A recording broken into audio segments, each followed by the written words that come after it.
13 वतन की खबर। 1959 के शुरू में जब तनाव अंतिम प्रलय के शिखर की ओर फिर चढ़ना शुरू हो गया तो मैंने चेयरमैन माओ को भेजे गए चीनी सेना के एक ज्ञापन के बारे में सुना। इसमें कहा गया था कि चीनी सेना की लगातार उपस्थिति से तिब्बती अप्रसन्न हैं और अवज्ञा इतनी फैल गई है कि सभी जेलें भर चुकी हैं। कहते हैं कि माओ ने उत्तर दिया था, घबराओ मत, तिब्बतियों की भावनाओं की परवाह मत करो, वे बेमतलब हैं। रही अवज्ञा की बात, तो जरूरत पड़ने पर सारी जनता को जेल में ठूंसने के लिए अधिकारियों को तैयार रहना चाहिए। इसके लिए जगह बनानी पड़ेगी। मुझे याद पड़ता है कि मैं ये सुनकर सहम गया था। कितना भिन्न था यह उस जमाने से जब मैं लासा के हर कैदी को पहचान सकता था और हर एक को अपना साथी समझता था। जब मार्च के बलवे के बाद माओ को ये रिपोर्ट भेजी गई कि व्यवस्था बहाल कर दी गई है तो उस वक्त की एक कहानी भी सुन लीजिए। कहते हैं रिपोर्ट सुनकर उसने पूछा था, और दलाई लामा का क्या हुआ? जब बताया गया कि मैं भाग निकला हूं तो उसने जवाब दिया था, तब तो हम बाजी हार गए। इसके बाद से तो इस महारथी से संबंधित सभी खबरें मुझे अखबार पढ़कर मिलती रही हैं। सितंबर 1976 में माओ की मृत्यु हो जाने तक न तो मेरा ही और न निर्वासन में तिब्बती सरकार का ही बीजिंग से कोई संबंध रहा। माओ की मृत्यु के वक्त मैं जम्मू कश्मीर के दूरस्थ भारतीय इलाके लद्दाख में था, जहां मैं कालचक्र संस्कार करा रहा था। 3 दिवसीय इस समारोह के दूसरे दिन माओ चल बसे। तीसरे दिन सारी सुबह बरसात होती रही, लेकिन दोपहर में इतना सुंदर इंद्रधनुष निकला जैसा मैंने शायद ही कभी देखा हो। मुझे पक्का यकीन था कि यह शुभ शगुन है, लेकिन इस शुभ लक्षण के बावजूद भी मुझे बीजिंग में होने वाले नाटकीय गति से परिवर्तनों की उम्मीद नहीं थी। इसके शीघ्र बाद ही माओ की पत्नी चियांग चिंग के नेतृत्व की चंडाल चौकड़ी को गिरफ्तार कर लिया गया। शीघ्र ही स्पष्ट हो गया कि ये वही लोग थे जो कई वर्षों से बीमार चेयरमैन के नाम पर दुष्टतापूर्ण नीतियों को लागू करने तथा सांस्कृतिक क्रांति के जारी रहने को समर्थन देते प्रभावशाली ढंग से चीन पर शासन कर रहे थे। तब 1977 में पीपुल्स रिपब्लिक ऑफ चाइना के तत्कालीन राष्ट्रपति ली जियानियान ने कहा, बताते हैं कि सांस्कृतिक क्रांति से यद्यपि हमें काफ़ी कुछ हासिल हुआ है, मगर साथ ही इसने कुछ नुकसान भी पहुंचाया है। ये पहला संकेत था कि चीनियों के नेतृत्व ने आखिर सच्चाई का सामना करना शुरू कर ही दिया।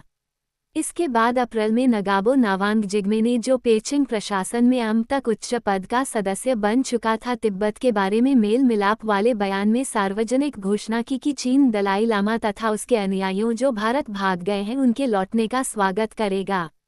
1960 के दशक के बाद से चीनी उन सभी को जो तिब्बत छोड़ गए थे ये कहकर बुला रहे थे कि उनका खुली बाहों से स्वागत किया जाएगा। ये बयान लोगों को वापस लुभाने के लिए सघन प्रचार अभियान की शुरुआत बना। हमें अब तिब्बत में अभूतपूर्व खुशियों के बारे में बहुत कुछ सुनाई पड़ने लगा।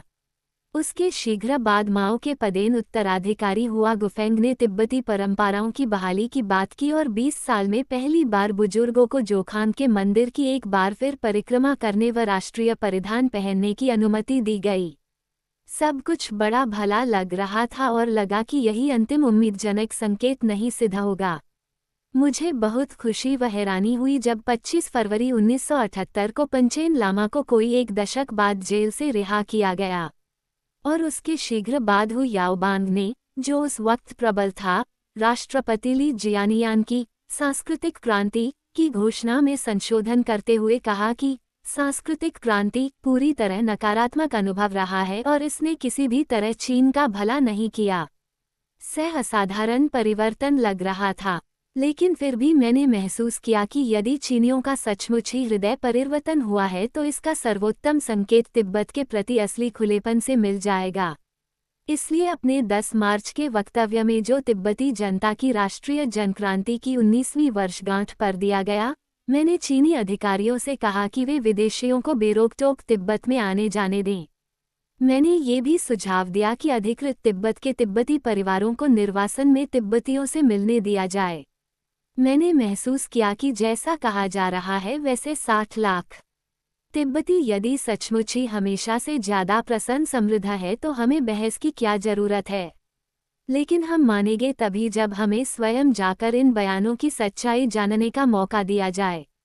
जब ऐसा लगा कि मेरे सुझावों पर ध्यान दिया जा रहा है तो मुझे हैरानी हुई, क्योंकि ज़्यादा समय नहीं बीता था कि पहले विदेशी यात्रियों को तिब्बत की यात्रा की अनुमति दी गई। इसके बाद बाहर रहने वाले तिब्बतियों को तिब्बत की यात्रा पर जाने और भीतर रहने वालों को बाहर जाकर तिब्बतियों से मिलने के प्रबंध कराए गए। मगर यात्राएं अप्रतिबंधित अब भी नहीं थीं। यह उथल-पुथल चीन में उस वक्त हुई जब भारत में भी महत्वपूर्ण परिवर्तन हो रहे थे। 1977 में इमरजेंसी के बाद हुए चुनावों में श्रीमती इंदिरा गांधी हार गई थीं। उनकी जगह ली मोरारजी देसाई ने, जिनकी जनता पार्टी ने आज़ादी के बाद पहली बार कांग्रेस पर सफलता पाई थी। ज़्यादा समय नहीं बीता था कि इंदिरा जी ने दोबारा सत्ता पा ली। इसी बीच मेरी मोरारजी देसाई से जान पहचान गहरी हुई, जिनसे मैं पहली बार 1956 में मिला था और उन्हें पहले ही जानता था, पसंद करता था। इन पंक्तियों के लिखे जाने के वक्त तक वे सकुशल हैं, यद्यपि बहुत बूढ़े हो चुके हैं और मैं उन्हें करीबी दोस्त मानता रहा हूँ। वे अद्भुत चेहरे वाले असाधारण व्यक्ति हैं, जिंदा दिल और चिंताओं से मुक्त। इसका मतलब यह नहीं कि उनमें दोष नहीं है, लेकिन महात्मा गांधी की तरह उनकी दिनचर्या बहुत कठोर है। वो पक्के शाकाहारी हैं और शराब, तंबाकू को छूते तक नहीं। दूसरों से उनका व्यवहार भी बेलाग है। कभी मुझे हैरानी होती है कि कहीं वे ज़्यादा ही बेलाग तो नहीं हैं। लेकिन यदि मेरी नज़र में यह उनकी कमी है तो ये कमी तिब्बती जनता के प्रति उसकी मैत्री से पूरी भी हो जाती है। उन्होंने एक बार मुझे लिखा भी था कि भारतीय संस्कृति व तिब्बती संस्कृति एक ही बोधि वृक्ष की दो शाखाएं हैं। ये बिल्कुल सच है। मैं पहले स्पष्ट कर ही चुका हूँ कि हमारे देशों के बीच संबंध बहुत गहरे हैं। कई भारतीय तिब्बत को धरती पर उतरा स्वर्ग मानते हैं। तिब्बत के दक्षिण में कैलाश पर्वतम तथा दक्षिणी पश्चिम में मानसरोवर श्रद्धालु भारतीयों के तीर्थ स्थल हैं। इसी प्रकार हम तिब्बती लोग भारत को आर्यभूमि, ऋषियों का पवित्र देश मानते हैं। 1978 के अंत में चीन में और भी उत्साहजनक परिवर्तन हुए जब देंग सियाओपिंग बीजिंग में प्रबल अधिकारी बनकर उभरे। ज़्यादा उदारवादी धड़े के नेता के रूप में उनकी प्रबलता तिब्बत को असली उम्मीद दिखाती लग रही थी।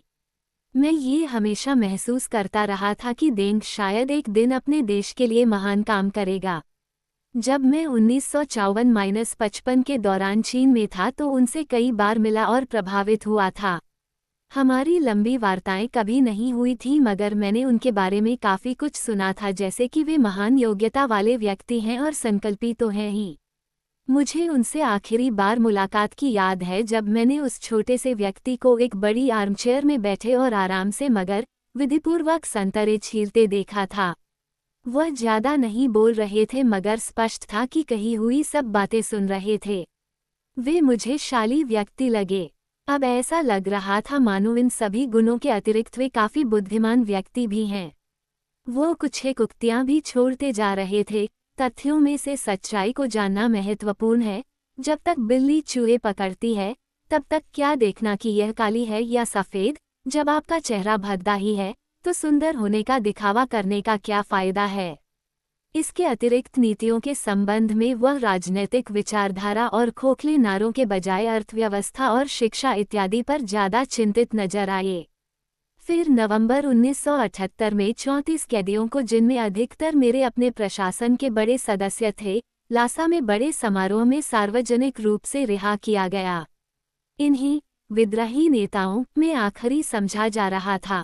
चीनी अखबार कह रहे थे कि नए तिब्बत में महीना भर की यात्रा के बाद उनके लिए नौकरी ढूंढने में सहायता की जाएगी और यदि वे चाहेंगे तो बाहर जाने में भी सहायता की जाएगी। नव वर्ष के आगमन से इन अतिविशिष्ट परिवर्तनों की लहर में कोई फर्क नहीं आया। 1 जनवरी 1979 को, जिस दिन चीन के पीपुल्स रिपब्लिक को अमेरिका ने औपचारिक रूप से मान्यता दी, संयोगवश पंचेन लामा 14 वर्ष बाद पहली बार अपने सार्वजनिक भाषण में दलाई लामा व उनके निर्वासित अनुयायियों को लौटाने की पुकार में सुर मिला बैठे। पंचेन लामा ने कहा, यदि दलाई लामा तिब्बती जनता की खुशी और भलाई में सच्ची रुचि रखते हैं तो उन्हें इस बारे में कोई शक नहीं होना चाहिए। मैं गारंटी देता हूं कि तिब्बत में तिब्बती लोगों के जीवन का वर्तमान स्तर पुराने समाज से कई गुना बेहतर है। एक सप्ताह बाद जब लासा रेडियो ने बाहर के तिब्बतियों का स्वागत करने के लिए विशेष स्वागत कमेटी के गठन की घोषणा की तो यही निमंत्रण पुनः दोहराया गया। इसके एक हफ्ता बाद ही ग्यालो थोंडोप अनपेक्षित रूप से कानपुर आ पहुंचे, जहां मैं एक धार्मिक सम्मेलन में भाग ले रहा था। मुझे बड़ी हैरानी हुई जब उसने घोषणा की कि उसने हांगकांग में, जहां वे अब रहते हैं, अपने कुछ विश्वासपात्र व पुराने दोस्तों से सुना है कि new China news agency Xinhua उससे संपर्क करना चाहती है। इसके बाद वह देंग सियाओपिंग के एक राजनयिक प्रतिनिधि से भी मिला था, जिसने बताया कि चीनी नेता दलाई लामा के साथ संपर्क साधना चाहते हैं। सद्भावना की शुरुआत के लिए देंग ग्यालो को वार्ता के लिए बीजिंग निमंत्रित करना चाहता है। ग्यालो ने इनकार कर दिया क्योंकि वह पहले मेरी राय लेना चाहता था। सब कुछ बहुत अनपेक्षित था और मैंने तुरंत जवाब नहीं दिया। पिछले 2 साल की सभी घटनाएं दिलासा देती लग रही थीं, लेकिन जैसा कि एक भारतीय कहावत है कि दूध का जला छाछ भी फूंक फूंक कर पीता है, और दुर्भाग्य से चीनी नेतृत्व के साथ मेरे सभी अनुभव कहते हैं कि उस पर विश्वास नहीं किया जा सकता। ये नेता न केवल झूठ बोलते थे, मगर उससे भी बुरी बात ये कि झूठ प्रकट होने पर जरा सा झेपते भी नहीं थे। सांस्कृतिक क्रांति जारी थी तो इसे बड़ी भारी सफलता कहा जा रहा था और अब इसे असफलता बताया जा रहा था, मगर झेप का कहीं लेश मात्र संकेत तक नहीं ऐसी कोई बात जिससे ये लगे कि इन लोगों ने कभी वचन का पालन किया हो। 17 सूत्री समझौते में अनुच्छेद 13 की चीनी अपनी इच्छा से सुई या धागा भी तिब्बत से नहीं लेंगे के बावजूद भी उन्होंने सारा देश लूट लिया था। इससे भी बुरी बात ये कि अपने अनगिनत अत्याचारों द्वारा उन्होंने मानव अधिकारों का पूर्ण अपमान किया था। उनकी अपनी भारी जनसंख्या के कारण चीनियों के विचार में मानव जिंदगी तो सस्ती चीज थी और तिब्बती जिंदगियां तो और भी कम कीमत की थीं। इसलिए मैंने अतिसावधानी बरतना जरूरी समझा। दूसरी तरफ मेरा मूल विश्वास है कि मानव की समस्याएं सिर्फ मानव संपर्क के द्वारा ही सुलझाई जा सकती हैं। इसलिए चीनी जो कुछ कह रहे थे उसे सुन लेने में कोई नुकसान न था। उन्हीं के साथ ही हम आशापूर्वक अपना दृष्टिकोण बता सकते थे। हमारे पास छुपाने को यकीनन ही कुछ न था, और यदि बीजिंग के अधिकारी सच्चे हैं तो भी हम तथ्य खोजी मिशन स्थिति का पता लगाने स्वयं भेज सकते थे। ये बातें सोचकर तथा ये जानकर कि हमारा पक्ष 100% सही और तिब्बत की पूरी जनता की इच्छा के अनुरूप था, मैंने अपने भाई से कहा कि मेरी तरफ से उसे जाने की इजाज़त है। जब वह चीनी नेताओं से मिल लेगा तो हम अगले कदम पर विचार करेंगे। साथ ही मैंने भारत में चीनी दूतावास के माध्यम से बीजिंग प्रस्ताव भेजा कि धर्मशाला से तथ्य खोजी मिशन को तिब्बत इस नजरिए से भेजने की अनुमति दी जाए कि वो वहां असली स्थिति का पता लगा ले और लौटकर मुझे सूचना दे। मैंने अपने भाई को भी सुझाव दिया कि वह ध्यान रखे कि क्या ऐसा संभव है। इसके शीघ्र बाद मेरे पास एक बिल्कुल नए माध्यम से एकदम नया और उत्तेजक समाचार मिला। मुझे मंगोलिया के रिपब्लिक व रूस के बौद्ध समुदायों की यात्रा करने का निमंत्रण दिया गया था। मैं जानता था कि मेरा वहां जाना बीजिंग के मेरे दोस्तों को शायद न पसंद आए, मगर दूसरी तरफ मैंने महसूस किया कि बौद्ध भिक्षु और इससे भी ऊपर दलाई लामा के रूप में मुझ पर अपने सहधर्मियों की सेवा करने की जिम्मेवारी है। इसके अतिरिक्त मैं उन्हीं लोगों को कैसे इनकार कर सकता था जिन्होंने मुझे यह उपाधि दी थी। और इससे भी बड़ी बात यह कि चूंकि जब मैं उच्च चीनी कर्मचारी था और मेरी गतिविधियां प्रतिबंधित थी तो मेरी रूस जाने की इच्छा पूरी नहीं हो पाई थी। अतः मैं अब वहां तिब्बती शरणार्थी के रूप में जाने का मौका गंवाना नहीं चाहता था। इसलिए मैंने खुशी से हामी भर दी। अब कोई अड़ंगा नहीं लगा और मार्च के आखिर में जब ग्यालो थोंडोप धर्मशाला लौटा तो उसने बताया कि मेरा तिब्बत में तथ्य खोजी मिशन भेजने का प्रस्ताव चीनी ने मान लिया है। इससे मुझे खूब हौसला मिला। लग रहा था कि चीन आखिर में तिब्बत के प्रश्न पर शांतिपूर्ण हल पाने की कोशिश कर रहा है। मिशन को रवाना करने के लिए अगस्त की एक तारीख तय की गई। इस बीच जून के शुरू में मैं मंगोलिया के रास्ते मास्को के लिए रवाना हो गया। पहुंचने पर मैंने महसूस किया मानो चिरपरिचित दुनिया में पहुंच गया हूं। मैंने एकदम वही दमनकारी माहौल पहचान लिया जो चीन में अच्छी तरह जाना था। पर इससे मैं निराश नहीं हुआ क्योंकि मैं देख रहा था कि जिन लोगों से मैं मिल रहा था वे काफ़ी अच्छे और दयालु और आश्चर्यजनक रूप से विनम्र थे। इस विनम्रता का पता मुझे तब चला जब रूस के एक दैनिक समाचार पत्र का एक पत्रकार मुझसे इंटरव्यू लेने आया। उसके सवाल इस तरह से बनाए गए थे कि मेरे मुंह से चाटुकारिता भरी बातें ही निकलें। यदि मैं ऐसी कोई बात कहता जो सरकार के पक्ष में नहीं हो या मेरे जवाब वैसे न होते जैसे वह चाहता था तो वह मुझे गुस्से से घूरने लगता। एक अन्य मौके पर एक पत्रकार जो अपनी लिस्ट के सारे प्रश्न पूछ चुका तो बड़ा विनम्र होकर कहने लगा, अब आपके ख्याल में मुझे आपसे क्या पूछना चाहिए? मैं मास्को में जहाँ कहीं भी गया मैंने सती समानता के नीचे वही सुंदरता देखी। इससे मेरे इस विश्वास की और भी पुष्टि होती थी कि दुनिया में कोई भी जानबूझकर दुख तकलीफ नहीं चाहता। साथ ही मुझे व्यक्तिगत स्तर पर लोगों से संपर्क करने का महत्व याद आया। मैं स्वयं देख सकता था कि रूस वाले उनसे ज़्यादा दैत्य नहीं थे जितने चीनी, ब्रिटिश या अमेरिकी हैं। जिस गर्मजोशी से रशियन ऑर्थोडॉक्स चर्च के सदस्यों ने मेरा स्वागत किया, वह मुझे विशेषकर मर्मस्पर्शी लगा। मास्को से मैंने बुरियात रिपब्लिक की यात्रा की, जहां मैंने बौद्ध मठ में एक दिन बिताया। यद्यपि मैं किसी से सीधी बातचीत नहीं कर सकता था तो भी मैंने देखा कि मैं उनकी प्रार्थना समझ सकता था क्योंकि यह तिब्बती भाषा में की जा रही थी। सारे संसार के कैथोलिक लैटिन भाषा प्रयोग करते हैं। ये भिक्षु लिखते भी तिब्बती थे। इससे भी ऊपर मैंने यह पाया कि हम आंखों से खूब अच्छी तरह बातें कर सकते थे। मैंने मठ में घुसते ही पाया कि प्रार्थना में कई भिक्षु व आम आदमी रो रहे थे। ये भी एक प्रकार की तीव्र अभिव्यक्ति थी जिसके प्रति तिब्बती बहुत भावुक हैं। और मैं तुरंत भाईचारा महसूस करने लगा। बुरियात की राजधानी उलान उदे का मठ उन असाधारण चीज़ों में से एक है जो मैंने रूस में देखी थीं। यह 1945 में तब बनवाया गया था जब स्टालिन अपनी सत्ता के शिखर पर था। मैं नहीं जानता कि यह कैसे हो सकता है मगर इससे मुझे ये समझने में सहायता मिली कि मानव मस्तिष्क में आध्यात्म की इतनी गहरी पैठ होती है कि इसे मिटाना पूर्णतया असंभव नहीं तो बहुत मुश्किल जरूर है। मेरे अपने देशवासी भाई बहनों की तरह बुरियात के लोगों ने अपने धर्म के लिए काफ़ी लंबे समय तक खूब कष्ट उठाए थे। फिर भी जहाँ कहीं मैं गया, मैंने साफ प्रमाण देखा कि थोड़ा सा मौका मिलते ही आध्यात्मिक जीवन फलने फूलने लगता है। इससे मेरा मत मजबूत हुआ कि बौद्धवाद व मार्क्सवाद के बीच संपर्क होना उतना ही जरूरी है जितना यह सभी धर्मों व भौतिकवादी विचारधारा के किसी रूप के बीच होना जरूरी है। जिंदगी के दोनों दृष्टिकोण एक दूसरे के साफ रूप से पूरक हैं। ये बड़ी बुरी बात है कि लोग इन्हें एक दूसरे का विरोधी मानते हैं। यदि सारी मानवता की समस्याओं का जवाब भौतिकवाद और तकनीक सचमुच ही है तो अति उन्नत औद्योगिक समाज में सभी चेहरे मुस्कराते नजर आने चाहिए। लेकिन ऐसा कहाँ होता है? इसी तरह यदि लोग आध्यात्म के मामलों से ही संबंध रखें तो उनके धार्मिक विश्वास के अनुसार हम सब खुशीपूर्वक रहेंगे। लेकिन फिर तरक्की कहाँ हो पाएगी? आध्यात्मिक व भौतिक विकास दोनों ही चाहिए। और मानवता को भी एक जगह आकर ठहर नहीं जाना चाहिए, ये भी एक प्रकार की मौत ही है। मैं उलान उदे से मंगोलिया रिपब्लिक की राजधानी उलान बातोर गया जहां भिक्षुओं का समूह मुझे मिला और भावभीना स्वागत किया। लेकिन इस खुशी व स्वाभाविकता को अधिकारियों की सहमति नहीं थी। पहले दिन लोग मुझे छूने के लिए सभी दिखाओं में भींचे जा रहे थे। लेकिन अगली सुबह मैंने पाया कि हर कोई यूं व्यवहार कर रहा था मानो वे बुत हैं। मैंने उनकी आंखों में आंसू देखे। जहां 13वें दलाई लामा सदी के शुरू में कुछ समय रहे थे, मैं जब उस घर की यात्रा पर गया तो कोई भी मेरे करीब नहीं आया।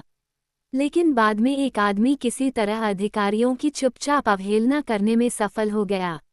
ज्यों ही मैं संग्रहालय से निकला, गेट पर एक व्यक्ति से हाथ मिलाते वक्त मैंने एक चीज हाथ में महसूस की। नीचे देखने पर पता लगा कि वह आशीर्वाद के लिए एक छोटी सुमिरनी जपमाला मेरे हाथ में दबा रहा था। ये देखकर मुझे उदासी भी हुई और दया भी आई। इस संग्रहालय में ही मेरी निगाह एक तस्वीर पर पड़ी जिसमें एक भिक्षु के बड़े से मुंह में खानाबदोशों को अपने पशुओं के साथ चलता दिखाया गया था। इसे स्पष्टतया धर्म विरोधी प्रचार के लिए बनाया गया था। मैं अच्छी तरह देखने के लिए करीब खिसका मगर मेरे गाइड ने बड़ी बेचैनी से मुझे इस साम्यवादी प्रचार के उदाहरण से दूर हटाने की कोशिश की। मैंने कहा कि मुझसे कुछ भी छुपाने की जरूरत नहीं है। तस्वीर जो कुछ कह रही थी उसमें भी तो कुछ सच्चाई थी ही।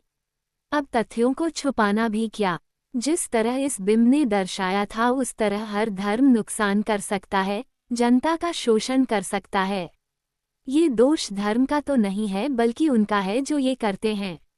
एक और रोचक घटना भी सुन लीजिए जो कालचक्र मंडल के एक मॉडल के बारे में है। मैंने देखा कि जिस ढंग से यह बना पड़ा था उसमें कुछ गलतियां हैं। इसलिए जब युवा महिला सदस्य मुझे इसका अर्थ समझाने लगी तो मैंने कहा, देखो, मैं इन मामलों में विशेषज्ञ हूँ, तो क्यों न मैं ही तुम्हें इसका अर्थ समझा दूं, और मंडल की गलतियां बतानी शुरू कर दी। मुझे इससे बड़ी तसल्ली मिली। मैंने मंगोलों को जब जाना तो महसूस करना शुरू किया कि हमारे दोनों देशों के बीच संबंध कितने मजबूत रहे हैं। पहली बात तो हम दोनों का धर्म एक सा है। मैं पहले बता ही चुका हूँ कि भूतकाल में कई मंगोल विद्वानों ने तिब्बत यात्रा की है और हमारी संस्कृति तथा धर्म में काफ़ी योगदान दिया है। तिब्बती कई धार्मिक ग्रंथों का भी प्रयोग करते हैं जो मंगोलों द्वारा लिखे गए हैं। और फिर हमारे कई रिवाज साझे हैं। उदाहरण के लिए खाताग का दिया जाना। एक थोड़ा सा फर्क ये है कि तिब्बती खाताग सफ़ेद होते हैं जबकि मंगोलियन पीले, नीले या स्लेटी होते हैं। मुझे ऐसा लगता है कि इतिहास के लिहाज से मंगोलिया और तिब्बत में वही संबंध रहे हैं जो भारत और तिब्बत के बीच रहे हैं। इसको दिमाग में रखकर मैंने अपने अपने समुदायों से विद्यार्थियों के आदान प्रदान का प्रबंध कराया ताकि हमारे देशों के बीच के प्राचीन संबंध पुनर्जीवित हो सकें। चलते वक्त मुझ पर रूस तथा मंगोलिया के पक्ष में कुछ अच्छे प्रभाव भी पड़े। इनमें से कुछ तो भौतिक प्रगति से संबंधित थे। विशेषकर मंगोलिया ने उद्योगों, कृषि तथा पशुपालन में काफ़ी तरक्की की थी। उसके बाद मैं एक बार फिर 1987 में रूस गया तो ये देखकर बहुत प्रसन्नता हुई कि स्थितियों में नाटकीय रूप से बेहतरी हुई है। ये स्पष्ट प्रमाण था कि राजनीतिक आज़ादी से लोगों के सोच विचार पर सीधा प्रभाव पड़ता है। अब वे अपनी सच्ची भावनाएं प्रकट कर सकते थे और स्पष्ट तौर से ज़्यादा खुश नजर आ रहे थे। 2 अगस्त 1979 को निर्वासन में तिब्बती सरकार के 5 सदस्यों का एक प्रतिनिधिमंडल दिल्ली से तिब्बत के लिए बारास्ता बीजिंग रवाना हुआ। मैंने इनका चयन बहुत सावधानी से किया था क्योंकि उनका यथासंभव वस्तुनिष्ठ होना महत्वपूर्ण था। इसलिए मैंने वही व्यक्ति चुने जो न केवल चीनी हमले से पहले के तिब्बत को जानते थे बल्कि जिन्हें आधुनिक दुनिया का भी थोड़ा बहुत पता था। मैंने ये भी ध्यान दिया कि उनमें तीनों प्रांतों उत्सांग, खम, आमदों का एक एक प्रतिनिधि भी हो। मेरा भाई लोबसंग सामतेन भी उनमें से एक था। वो वर्षों पहले संन्यास प्रण छोड़ चुका था, अतः हमारे परिवार में ही था जो अकेला संघ में बचा था। अब उसमें वस्त्रों व दिखावे का आधुनिक दौर आया हुआ था। लंबे लंबे बाल, घनी मूंछें। लोबसंग को वे तिब्बती अब शायद ही पहचान पाएंगे जो उसे पहले जानते थे।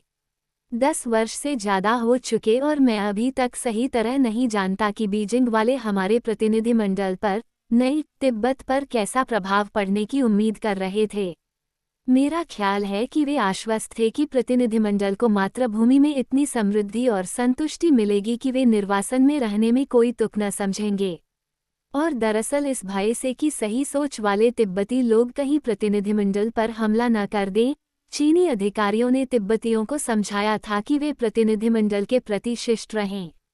मुझे भी शक है कि दलाई लामा तथा निर्वासन में तिब्बती सरकार का अस्तित्व चीनी सरकार के लिए परेशानी का कारण था और चीन अब दुनिया की राय से बेचैन था। इसीलिए हमें लुभाने के हर तरीके इस्तेमाल हो रहे थे। किस्मत अच्छी ही कहिए जो चीनी खुद पर इतने आश्वस्त थे, क्योंकि पहला प्रतिनिधिमंडल अभी बीजिंग में ही था कि चीनी अधिकारियों ने इस मिशन के बाद 3 और मिशन भेजने के मेरे प्रस्ताव को स्वीकार कर लिया। 2 हफ्ते बीजिंग में बिताते हुए मेरे 5 प्रतिनिधि मुलाकातें करते रहे और योजना बनाते रहे कि 4 महीने की इस यात्रा में तिब्बत भर में कहाँ कहाँ जाया जाए। लेकिन उनके आमदों में पहुँचते ही चीनियों के पान से उल्टे पड़ने लगे। प्रतिनिधिमंडल जहाँ कहीं जाता भारी भीड़, जिसमें खासकर युवा होते, इनके साथ हो लेते। इनसे आशीर्वाद चाहते तथा मेरा समाचार पूछते। इससे चीनी क्रोधित हो गए तथा उन्होंने लासा में अधिकारियों को सावधान कर दिया। लासा से जवाब आया, राजधानी में उच्च स्तर के राजनीतिक प्रशिक्षण के कारण यहाँ परेशानी की कोई संभावना नहीं है। फिर भी इन 5 प्रतिनिधियों का हर कदम पर भव्य स्वागत हुआ। लासा पहुंचने पर तो बड़ी भारी भीड़ ने उनका स्वागत किया। प्रतिनिधिमंडल द्वारा लाए गए फोटोग्राफ में गलियां हजारों शुभचिंतकों की भीड़ से भरी हैं। इस भीड़ ने दूर रहने की चेतावनी की भी अवज्ञा की। शहर में एक सदस्य ने एक उच्च चीनी काडर के अधिकारी को अपने साथी से कहते सुना, पिछले 20 सालों की कोशिशें सिर्फ एक दिन में ही मिट्टी में मिल गईं। आमतौर पर तानाशाही वाले देशों में जनता व नेताओं के बीच एक दूरी होती है, लेकिन यहाँ तो दिख रहा था कि चीनियों ने बिल्कुल ही गलत गणना की थी। यद्यपि ऐसा होने से रोकने के लिए उनका अच्छा खासा चौकसी प्रबंध था और जासूसी तंत्र भी बहुत बड़ा था, मगर उनका जायजा पूरी तरह गलत हो गया था। लेकिन इससे भी ज़्यादा हैरत वाली बात मुझे ये लगती है कि ऐसे अनुभवों के बाद भी चीनी यही व्यवस्था अभी भी बनाए हुए हैं।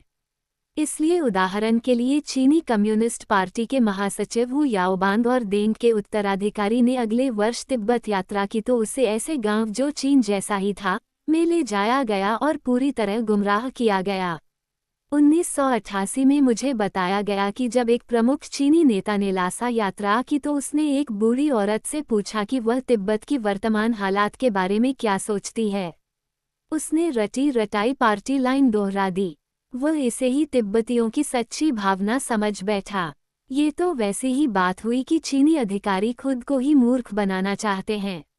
लेकिन कोई थोड़ा सा भी समझदार व्यक्ति समझ सकता है कि तगड़ी सजा की धमकी के भय में कोई अपने नकारात्मक विचार भला क्यों बताएगा। सौभाग्य से हु याओबांग पूरी तरह नहीं छला गया। उसने तिब्बती जीवन यापन की हालत पर गहरा क्षोभ सार्वजनिक रूप से प्रकट करके पूछा था कि क्या तिब्बत भेजा गया सारा पैसा पानी में फेंक दिया गया। उसने अधिकृत तिब्बत में तैनात चीनी काडर में से 85% को वापस बुलाने का भी वादा किया। इन प्रस्तावित कदमों के बारे में बाद में बहुत कम ही सुनाई दिया। हु याओबांग ज़्यादा समय तक पद पर नहीं रह सका और अंततः उसे चीनी कम्युनिस्ट पार्टी के महासचिव पद से इस्तीफा देने को मजबूर होना पड़ा। तो भी तिब्बत में चीन की गलतियां मानने में दिखाए गए उसके महान साहस की स्मृति मैं कृतज्ञता से करता हूँ। उसके ऐसा करके दिखाने से साफ प्रमाण मिलता है कि चीनी नेतृत्व में भी हर कोई दमन की सरकारी नीति के पक्ष में नहीं है। लेकिन यदि हु याओबांग की स्वीकारोक्ति से तिब्बत पर लंबा प्रभाव नहीं पड़ा तो प्रतिनिधिमंडल द्वारा दिसंबर के आखिर में लौटकर धर्मशाला आकर बनाई गई रिपोर्ट का प्रभाव यकीनन ही पड़ा। जब मैं अपनी 2 लंबी यात्राओं रूस, मंगोलिया, ग्रीस और अंत में अमेरिका की यात्राओं से अक्टूबर 1979 में वापस आया तो प्रतिनिधिमंडल के 5 सदस्य लौट आए थे। वे अपना कई महीनों की यात्रा का विवरण सैकड़ों फिल्म रोलों तथा कई घंटों की टेप की गई वार्ताओं के रूप में लाए थे। वे तिब्बतियों द्वारा अपने निर्वासित परिवारों के नाम 7000 पत्र भी लाए। पहली डाक थी जो 20 से ज़्यादा वर्षों के बाद तिब्बत से बाहर आई थी। यह दुर्भाग्यवश नए तिब्बत का वे नकारात्मक प्रभाव लेकर लौटे थे। साथ ही उनके सामने जमा हुए आंसू भरे तिब्बतियों की भीड़ इस बात का साफ प्रमाण थी कि चीनी अधिकारियों ने व्यवस्थित रूप से तथा निर्दयी तरीका प्रयोग करके हमारी प्राचीन संस्कृति को नष्ट करने की कोशिश की थी। इसके अतिरिक्त असंख्य वर्णन ऐसे थे जो वर्षों के अकाल, सार्वजनिक भूखमरी, सार्वजनिक फांसी तथा भारी पैमाने पर मानवाधिकारों का उल्लंघन, जिनमें या तो बंधुआ मजदूर शिविरों के लिए बच्चों का अपहरण या चीन में उन्हें अपहृत करके शिक्षित करने, निर्दोष नागरिकों की कैद, यातना शिविरों में हजारों भिक्षुओं व भिक्षुणियों की हत्या शामिल हैं से संबंधित थे। ये बड़ी भयावह दास्तान थी और इसकी कहानी वे फोटोग्राफ सुना रहे थे जो मठों को ईंट पत्थरों के ढेर में या खाद्यान्न भंडारों में या फैक्ट्रियों में या पशु बाड़े में बदले जाने के गवाह थे। लेकिन चीनी अधिकारियों ने स्पष्ट कर दिया था कि वे न तो प्रतिनिधिमंडल से ही कोई आलोचना सुनेंगे और न ही निर्वासित तिब्बतियों से। उनका कहना था कि जब तक हम बाहर रह रहे हैं तब तक हम यह आलोचना नहीं कर सकते कि भीतर क्या हो रहा है। जब लोब्सांग साम्तेन ने मुझे ये बात बताई तो मुझे वह घटना याद आ गई जो 1950 के दशक में हुई थी। चीनी पार्टी के एक सदस्य ने एक तिब्बती कर्मचारी से पूछा था कि तिब्बत में चीनी शासन पर उसकी क्या राय है। तिब्बती ने उत्तर दिया था, पहले मुझे देश छोड़ जाने दो, फिर बताऊंगा। तो ये भी सच है कि प्रतिनिधिमंडल कुछ उत्साहजनक समाचार भी लाया था। उदाहरण के लिए वे बीजिंग में थे तो वे कई युवा तिब्बती विद्यार्थियों से मिले थे जिन्हें कम्युनिस्ट पार्टी काडा के रूप में शिक्षित किया जा रहा था। लेकिन पूरी तरह आंखें मूंदकर मार्क्सवादी या चीनी नीति समर्थक होने के बजाय वे तिब्बती आज़ादी के हक के प्रति पूर्णतया प्रतिबद्ध निकले। और यदि उन कई घटनाओं से देखें जिनमें आम तिब्बतियों ने दलाई लामा के प्रति सम्मान व प्यार प्रदर्शित करने के लिए चीनी अधिकारियों की खुली अवज्ञा की, तो उनका दमखम साफ नजर आता है। वास्तव में ऐसा लगता है कि इन निराशा भरे अनुभवों से उनका संकल्प मजबूत ही हुआ है। इस पहले प्रतिनिधिमंडल का एक और अच्छा पहलू रहा पंचेन लामा से बीजिंग में मुलाकात करना। पंचेन लामा के साथ चीनी अधिकारियों ने बड़ी निर्दयता का व्यवहार किया था और उन्होंने अपने शरीर पर देशभक्ति के 5 दाग दिखाए जो यातना दिए जाने के दौरान उसके शरीर को मिले थे। उन्होंने बताया कि मेरे निर्वासन में पलायन के बाद ताशिलहोपो में उनके अपने मठ को चीनी सेना ने कोई क्षति नहीं पहुंचाई। लेकिन जब उन्होंने हमारे नए मालिकों की आलोचना शुरू की तो सैनिक भेज दिए गए। तब 1962 के दौरान उन्हें प्रिपरेटरी कमेटी के चेयरमैन के रूप में मेरी जगह लेने को कहा गया। उन्होंने इसके बजाय इनकार करते हुए चेयरमैन माओ को 70,000 शब्दों का लंबा ज्ञापन भेज दिया। परिणाम स्वरूप उनका पद छीन लिया गया। हालांकि माओ ने बेशर्मी से विश्वास दिलाया था कि उसकी शिकायतों पर ध्यान दिया जाएगा। मुट्ठी भर वृद्ध भिक्षु जो ताशिलहोपो वापस आ गए थे उन्हें भी गिरफ्तार कर लिया गया। उन पर आपराधिक गतिविधियों का आरोप लगाकर शिगात्से की जनता के सामने उनकी दुर्गति की गई। 1964 के शुरू में पंचेन लामा को पुनर्वास का अवसर दिया गया। उन्हें मोनलाम उत्सव, जो सिर्फ एक दिन होना था, के लिए लासा की जनता को भाषण देते हेतु बुलाया गया था। वह भाषण देने पर सहमत हो गए, लेकिन चीनी अधिकारी तो तब भौचक के रह गए जब उन्होंने जमा हुई भीड़ से कहा कि तिब्बती जनता का वास्तविक नेता तो दलाई लामा ही है। उन्होंने अपना भाषण इस लंबी हुंकार से खत्म किया था, दलाई लामा जिंदाबाद।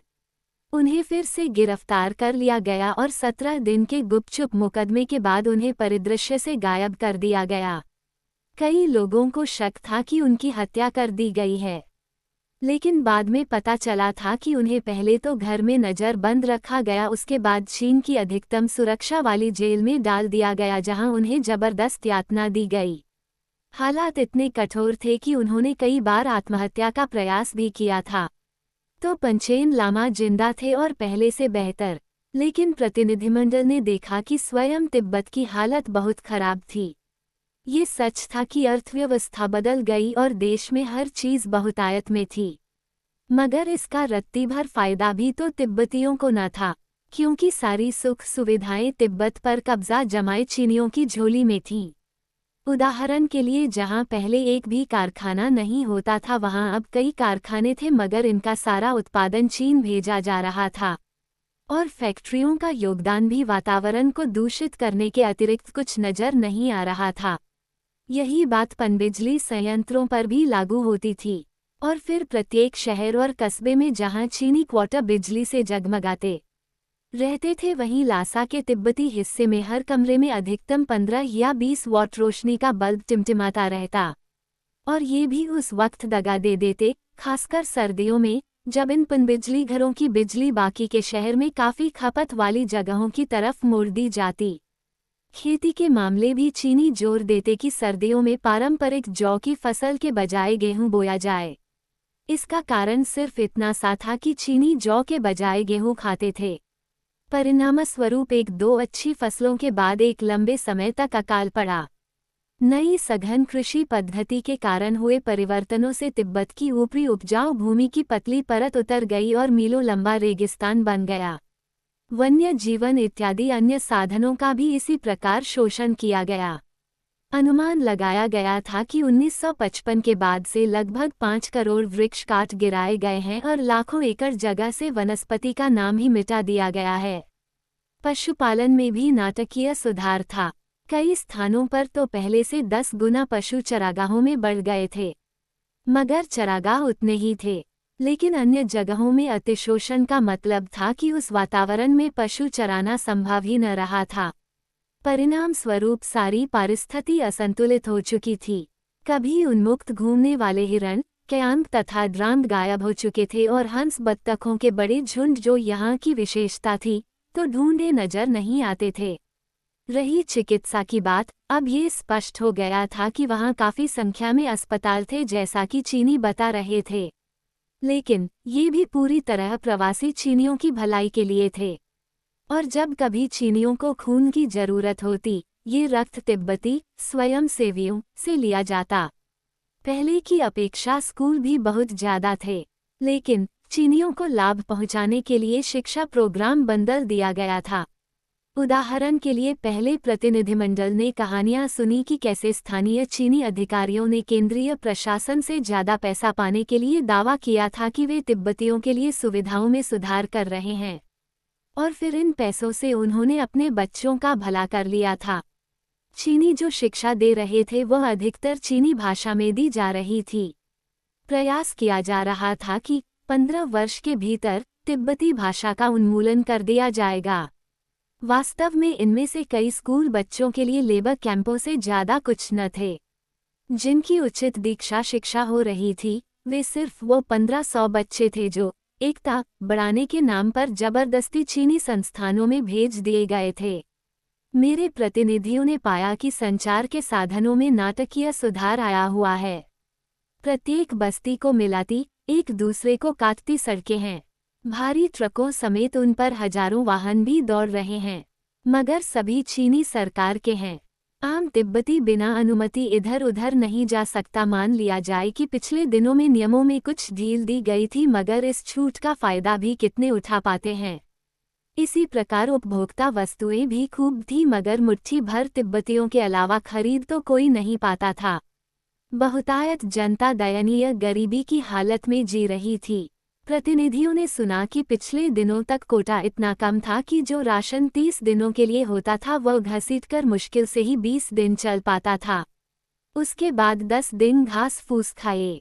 उदाहरण के लिए महीने भर के मक्खन का राशन, जो पुराने जमाने में सिर्फ एक बार की चाय में काम आता था, अब उसे होठों पर ही लगाया जा सकता था। ये सदस्य जहां कहीं भी गए उन्होंने पाया कि कुपोषण के कारण लोग बौने होना शुरू हो गए हैं और लगभग चिथड़ों में गुजारा कर रहे हैं। कहने की जरूरत नहीं है कि कान की बालियों जैसे वे आभूषण और श्रृंगार तो कब के हवा हुए, जो कि सबसे गरीब तिब्बती भी पुराने वक्त में पहने रखता था। हाड़तोड़ मेहनत पर भी लोगों पर इतने टैक्स हैं कि विश्वास न हो, मगर इन्हें टैक्स न कहकर किराया या और कुछ भी कहा जाता है। यहाँ तक कि खानाबदोशों को भी अनिश्चित जिंदगी के फायदों के नाम पर टैक्स चुकाना पड़ता है। कुल मिलाकर तिब्बत के लिए आर्थिक कार्यक्रम भी एक यातना से कम नहीं था। इतने में ही बस नहीं होती, सदस्यों ने देखा कि तिब्बती संस्कृति का क्रूर दमन हो रहा है। उदाहरण के चीनी धुनों में केवल राजनैतिक जय जयकार के गीत ही गाने की आज्ञा थी। धर्म पर प्रतिबंध लगा दिया गया था। हजारों मठों को अपवित्र कर दिया गया था। उन्होंने सुना कि किस तरह यह 1950 के दशक के बाद से ऐसा किया जा रहा है। हर मठ में पहले क्लर्क जाकर वस्तुओं की सूची बनाता, उसके बाद मजदूरों की टीम आकर कीमती चीजों को चीन भेजने के लिए ट्रकों पर लाद देती, जहां इस लूट के माल को या तो सोने के लिए पिघला दिया जाता या अंतर्राष्ट्रीय कला बाजार में इन्हें बेचकर पैसे ले लिए जाते। उसके बाद फिर मजदूर जाते और छत की टाइलें, काठ लकड़ी समेत उपयोगी सामान वहां से निकाल लाते। आखिर में स्थानीय जनता को भ्रष्ट भिक्षुओं तथा पुराने समाज के प्रति अपमान दिखाने के लिए मजबूर किया जाता। कुछ ही हफ्तों में वहां ईंटों पत्थरों के ढेर के अलावा कुछ भी न बचता। इन मठों में तिब्बत की असली अचल संपत्ति थी। सैकड़ों वर्षों से तिब्बती परिवार अपने से जो बन पड़ता इन मठों के दान दिए जा रहे थे, और अब ये सब माल चीन देश के अतिलोलुप पेट में हजम हो चुका था। इससे भी तसल्ली नहीं हुई तो चीनी अधिकारियों ने तिब्बती जनसंख्या को नियंत्रित करने का तय किया। प्रत्येक दंपत्ति के 2 बच्चों की सीमा तिब्बत में लागू कर दी गई है। स्वयं चीन में ये लागू नहीं जैसा कि दावा किया गया था। जो इस कोटे से ऊपर जाता उसे चिकित्सा केंद्र, जिसे ज्ञानसे में वधशाला कहते हैं, भेज दिया जाता। वहां बंध्याकरण से पहले गर्भवती औरतों का गर्भ गिरा दिया जाता।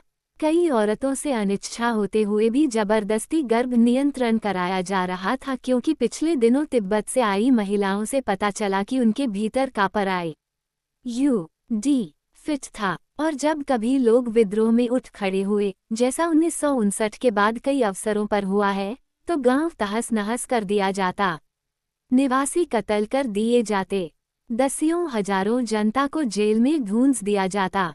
वहां उन्हें बड़ी बुरी हालत में रखा जाता, यानी दिन में बेगाड़ और रात देर गए तक थामजिंग सत्र चलते, और भोजन इतना कि पेट भी न भरे लेकिन दम भी न निकले। मैंने स्वयं इसके बारे में कई तिब्बतियों से बात की है जो चीनियों के कैदी रहे थे। उनमें से एक थे डा तेंजिन छोडाक, जो 1950 के दशक के आखिर में मेरे कनिष्ठ व्यक्तिगत डॉक्टर नियुक्त किए गए थे।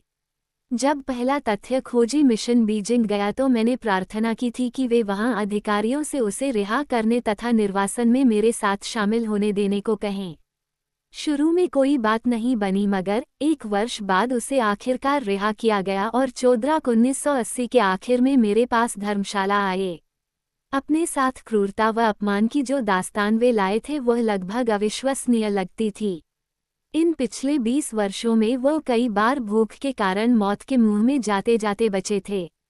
उन्होंने बताया कि कैसे उन्हें व उनके कैदी बंधुओं को भोजन की जगह कपड़े खाने पर मजबूर होना पड़ता था, और किस प्रकार एक बार अस्पताल में साथ रह चुके उनके साथी ने हतोत्साहित होकर अपने थोड़े से मल में से निकले एक कीड़े को धोकर खा लिया था।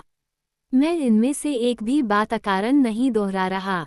मैं बौद्ध भिक्षु होने के नाते इन बातों को अपने चीनी भाइयों और बहनों को नाराज करने के लिए भी नहीं लिख रहा, बल्कि इसलिए लिख रहा हूँ कि मैं अपनी जनता को शिक्षित करना चाहता हूँ। निस्संदेह कई भले चीनी लोग भी हैं जो तिब्बत के वास्तविक हालात से वाकिफ नहीं हैं। नहीं, मैं ये भयानक तथ्य किसी कड़वाहट के साथ लिख रहा हूँ। इसके विपरीत ये बातें हुई हैं, तो भविष्य की तरफ ताकने के अलावा कुछ किया भी नहीं जा सकता। अब से कोई 10 वर्ष पहले इस प्रथम तथ्य खोजी मिशन के लौटने के बाद से इसकी खोजों की पुष्टि उसके बाद गए अन्य तिब्बती मिशनों, पत्रकारों, पर्यटकों समेत कई स्रोतों के साथ साथ कुछ सहानुभूतिपूर्ण चीनियों से भी हो चुकी है। मगर इस बीच ये तस्वीर कई मायनों में और भी खराब हो चुकी है। अब हम जानते हैं कि कोई 3 लाख से ज़्यादा चीनी सैनिक तिब्बत में तैनात हैं, जिनमें से कई भारत के साथ अभी भी विवादित सीमा पर हैं। साथ ही कम से कम 50,000 सैनिक लासा से 1 दिन की यात्रा की दूरी पर पड़े हैं। और इसके अलावा ये भी कि चीन अपने आणविक अस्त्रों का कम से कम 1/3 हिस्सा तिब्बती भूमि पर लगाए है। तिब्बत दुनिया के सर्वाधिक यूरेनियम भंडारों में से एक है, अतः चीनियों द्वारा इसके खनन से और ज़्यादा विकिरणयुक्त कचरे से बड़े क्षेत्र को खतरा पहुंचने की आशंका है। और उत्तर पूर्वी प्रांत अमदो, जहां मैं पैदा हुआ था, वहां इतना बड़ा गुलाग वहां है कि अनुमान है कि 1 करोड़ कैदियों को वहां रखा जाता सकता है। और भारी संख्या में चीनियों को तिब्बत में बसाने के प्रोग्राम के तहत अब तिब्बत में चीनियों की जनसंख्या तिब्बतियों से काफ़ी ज़्यादा हो चुकी है। और मेरे देशवासी भाई बहनों पर यह गंभीर खतरा है कि अपने ही देश में उनकी अपनी हैसियत पर्यटक आकर्षण से ज़्यादा कुछ न होगी।